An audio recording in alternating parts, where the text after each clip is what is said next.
কি লিখছো? খারাপ কিছু? তেমন কিছু না, সাধারণ কয়টা কথা লিখছি। তাহলে কান্না করবো কেন? তুমি তো একটা পাগল, অল্পতেই কান্না করে দাও, তাই বললাম। আচ্ছা, তুমি কি জানো আমার কখন বেশি মন খারাপ হয়? কখন? তোমার চোখে পানি দেখলে। খারাপ কিছু যে কান্না করব? ঠিক আছে, কান্না করব না। আবির, তোমার কি মন খারাপ? একটা কথা বলবো, শুনবা? আচ্ছা, শুনবো, বলো। আজ শেষবারের মতো সেই গানটা শোনাবা? শেষবার বলতেছো কেন? এরপর থেকে আমি আর শুনতে চাইবো না, তাই। কেন? আরে, আজকের পর তুমি প্রতিদিন একটা করে নতুন গান শোনাবা। এক গান কতদিন ভালো লাগে বলো? ও আচ্ছা। হ্যাঁ, মন খারাপ করবা না কখনো। মন খারাপ করব কেন? না, এমনিতেই আর কি বললাম। তোমার কি হয়েছে আমাকে বলো প্লিজ। আরে পাগলি, তেমন কিছু না।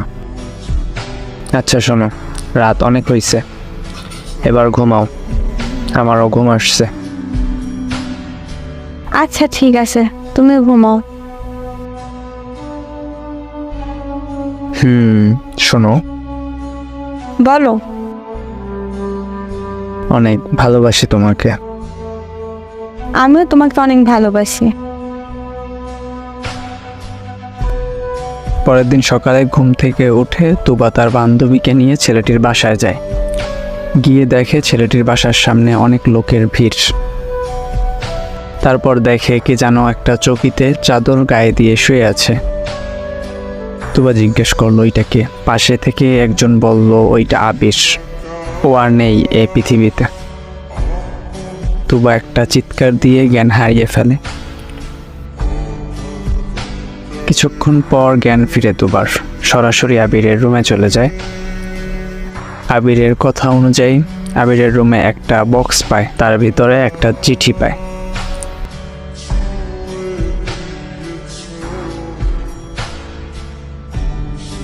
তুবা, আমি জানি তুমি কান্না করছো। তুমি তো জানো তোমার কান্না আমার সবচেয়ে বেশি কষ্ট দেয়।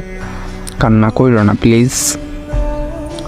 তুবা, তোমার মনে আছে একবার তুমি একটা শাড়ি পছন্দ করছিলা হলুদ রঙের, কিন্তু তখন আমার কাছে টাকা ছিল মাত্র 1160 টাকা। তাই ওই শাড়িটা আমি তোমাকে কিনে দিতে পারিনি। শাড়িটার দাম ছিল 1850 টাকা। কাল আমার হাতে যখন টাকা পেলাম তখনই তোমার সেই শাড়িটার কথা মনে পড়লো। অনেক খোঁজাখুঁজি করার পরে শাড়িটা পেলাম। দেখো, বক্সের ভিতর শাড়িটা প্যাকেট করা আছে। শাড়িটা পইরো কিন্তু তুমি। তুমি ভাবতেছো আমি এতগুলো টাকা কই পেয়েছি? আশরাফ খানকে তো চিনোই তুমি, তোমার বাবার পরিচিত উনি। উনি একটা ভয়ঙ্কর ওষুধ তৈরি করেছেন, যেইটা সামান্য মাত্রায় কোনো মানুষের শরীরে দিলে 8 ঘন্টার ভিতর মৃত্যু নিশ্চিত। ওষুধটা পরীক্ষার জন্য আমি আমার শরীরটা দিয়েছি, তার বিনিময়ে আমাকে 10 লক্ষ টাকা দিছে। তুমি তো জানোই টাকার জন্য আমার বাবার অপারেশন হচ্ছে না। এখন বাবার অপারেশনটাও ঠিক মতো হয়ে যাবে। সারা জীবন তো তাদের বোঝা হয়েই কাটিয়ে দিলাম। এই একটা সুযোগ পেলাম কিছু করার, তাই আর কি। তবে তোমার অনেক কষ্ট হচ্ছে তাই না? জানো, তোমাকে নিয়ে স্বপ্ন ছিল সুন্দর একটা সংসার হবে আমাদের। আর দেখো, স্বার্থপরের মতো তোমাকে একা রেখে চলে আসলাম। তুমি আমাকে একদম মনে রাখবে না, বুঝলা? আমাকে একদম ভুলে যাবা তুমি।